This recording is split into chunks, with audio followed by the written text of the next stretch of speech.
बिहार में किसकी सरकार बन रही है? सरकार तो मेरी गठबंधन की, इंडिया गठबंधन की बन रही है। यहाँ तो वोट काटने से लगा है।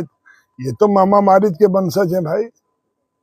ये भेष बदल बदल के ये जनता को ठगने और गुमराह करने का काम करते हैं। ये अच्छा दिन आया, महंगाई कम हुई, आप कह रहे हैं जीएसटी कम कर दिया। आप पता कर ले सीमेंट का दाम कितना बढ़ गया।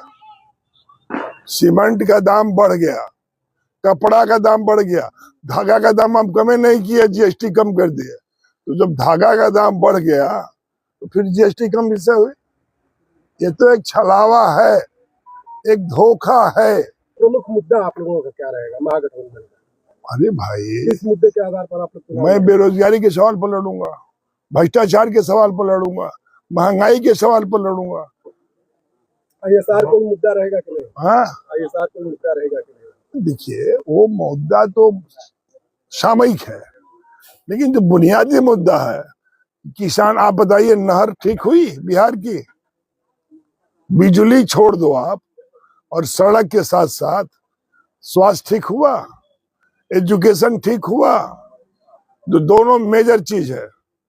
आप सब्सिडी दे रहे हैं, ट्रैक्टर फ्री दे रहे हैं, कम पैसे में डिस्काउंट दे रहे हैं। आप 500 रुपये थमा दे रहे हैं, वो 500 रुपये 6 महीना पर, 3 महीना पर हो, 4 चलती है 12।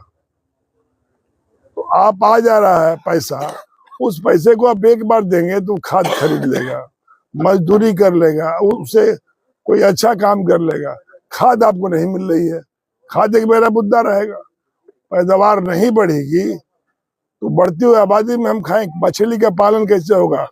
पशुधन में हम कमजोर होते जा रहे हैं। अभी आपने कहा कि बिहार में महागठबंधन की सरकार बनेगी, लेकिन बहुत सारे सीटों पर राजद और कांग्रेस, जो कि महागठबंधन के ही साथी हैं, दोनों आमने सामने चुनाव लड़ रहे हैं। कुछ सीटों पर अब देखिए, जब दल बड़ा होता है, विचार बड़े होते हैं, तो थोड़ी बहुत हो गई होगी, लेकिन मतदाता बिहार के बहुत चालाक है।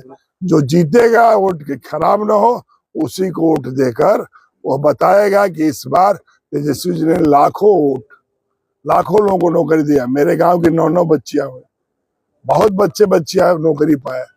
बिहार सर्व विद्या की राजधानी रही है। भगवान राम को ज्ञान मिला बिहार से, भगवान बुद्ध को ज्ञान मिला गया से। नीतीश सरकार द्वारा महिलाओं को 10,000 रुपया रोजगार के लिए दिया गया, कितना प्रभावित होगा वहाँ पर? देखिए, नीतीश जी, दुर्भाग्य बिहार का कि 2 साल से एक ऐसा मुख्यमंत्री है जिसका ज्ञान ही नहीं है कि हम क्या कह रहे हैं, क्या बोल रहा है। तो ये तो अपने आप में एक, हमारे देश में कहा जाता है, जो दिवालिया हो, जिसका ज्ञान शून्य हो, जिसको ज्ञान का अभाव हो, उसको पद और प्रतिष्ठा नहीं देना चाहिए। बिहार एक दुर्भाग्य है, ऐसे मुख्यमंत्री को रख रहा है जिसको 2 साल से याद नहीं कि हम क्या कर रहे हैं। मोदी जी आए थे बिहार में, जनसभा में उन्होंने मोबाइल की लाइट जलवा कर कहा कि लालटेन की जरूरत कि हम लालटेन, एक मेरी पहचान है, लालटेन की जरूरत नहीं है, लेकिन लालू की जरूरत है, आरजेडी की जरूरत है। इनके फूल की जरूरत नहीं है जिसमें सुगंधे नहीं है। वो असली बात तो बोलते नहीं है, उनके फूल में सुगंधे नहीं है। हमारे लालटेन में हम लोग पढ़ लिख के आगे बढ़े हैं, उनके फूल से कोई सुगंधित नहीं हुआ। उनके तालाब, उनके सरोवर, उनके महफिल में कोई नहीं खुशहाल हुआ है। तो वो मोदी जी तो शब्दों के बाजीगर है भाई। वो तो पता ना कहाँ से शब्द खरीद के आते हैं, कहाँ लड़ाई फंसी है, कहाँ बात करते हैं। उनके लिए तो सबसे अच्छा नेहा राठौर है। उनका माकूल जवाब देने के लिए नेहा के को बात का जवाब नहीं देते हैं। जी, आप स्टार प्रचारक बिहार के बनाए गए हैं समाजवादी पार्टी से। बिहार में एक सीट छपरा जो काफी ट्रेंड कर रही है, वहाँ पे खेसारी लाल को टिकट दिया गया है, और जो सत्ताधारी दल है वो बोल रहा है कि इनके पास प्रत्याशी नहीं मिल रहे हैं, नचनिया को ये लोग मैदान में उतार दिए हैं। क्या कहेंगे? अब देखिए, अब कलाकार को कोई नचनिया कह दे तो इनके पास भी 3-4 ठे हैं।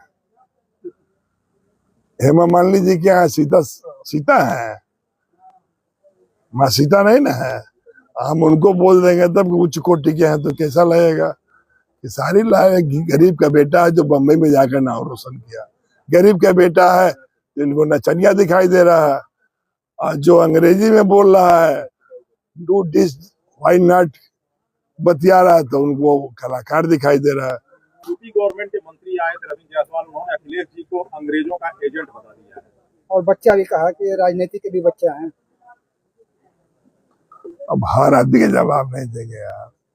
रविंद्र जायसवाल जी कुछ दुर्घटना के लोग हैं, ईरानी में धंधा से आए हैं, हम लोग संघर्ष से गए हैं, लाठी खाए हैं, जेल खाए हैं। अब वो बेचारे का जितना ज्ञान बहुत उतना बोल रहा है, अब ज्ञाने नहीं है तो उससे क्या बतियाए।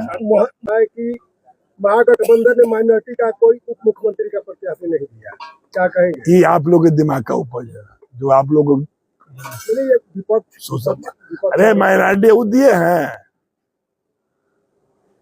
हमारे साथ माइनॉरिटी दिल से है, दिमाग से है, रिश्ता से है। माइनॉरिटी के लिए भाजपा को चिंतित रहने की क्या जरूरत है भाई? जो कहता है कि इनको जमींदोज कर देंगे, वो कैसे माइनॉरिटी की बात करेगा? आप जानते हैं देश में 7 लाख लोगों की माइनॉरिटी के इंस्टीट्यूशन में नियुक्ति नहीं हो रही है 7-8 साल से। आप जानते हैं मदरसे बंद किए जा रहे हैं, यतीम और गरीब के बच्चे मदरसे में पढ़ते हैं, आतंकवादी पढ़ता है, किसी मदरसे से आतंकवादी को आप पकड़े हैं? लेकिन मदरसे से ही लड़कियों के वर्जिनिटी सर्टिफिकेट भी मांगे जा रहे हैं। क्या मांगे जा रहा है? मुरादाबाद में 13 साल की बच्ची जो मदरसे में एडमिशन के लिए गई थी, और वहाँ के जो प्रबंधक थे उनसे 13 साल की बच्ची से कहा कि इनकी वर्जिनिटी सर्टिफिकेट लाइए तब इनका एडमिशन होगा। कोई कारण होगा, वो कोई बात हुई होगी। अब जिस चीज जो हम जानते हैं उस पर क्या जवाब दे? से आए हुए धार्मिक है योगी जी, वो सीएम है और छठ जैसे महापर्व क्या माना जाए, केवल दिखावे के धार्मिक है? अब जोगी जी को हमको लगता है कि छठ के बारे में जानते नहीं होगा। अब परिवार बच्चा नहीं रहने पर दिक्कत है ना, हर चीज जानकारी कहाँ से होगी भाई? जानकारी के लिए भी कहीं ना कहीं ज्ञान की जरूरत पड़ती है, और ज्ञान कहाँ से मिलता है? अपनों के बीच से। अब अपना कोई है ही नहीं तो बीच से पैदा कहाँ से होगा? तो ये कहीं ना कहीं कुछ है कि ध्यान देना चाहिए। मैं माननीय मुख्यमंत्री से आपके माध्यम से मांग कर रहा हूँ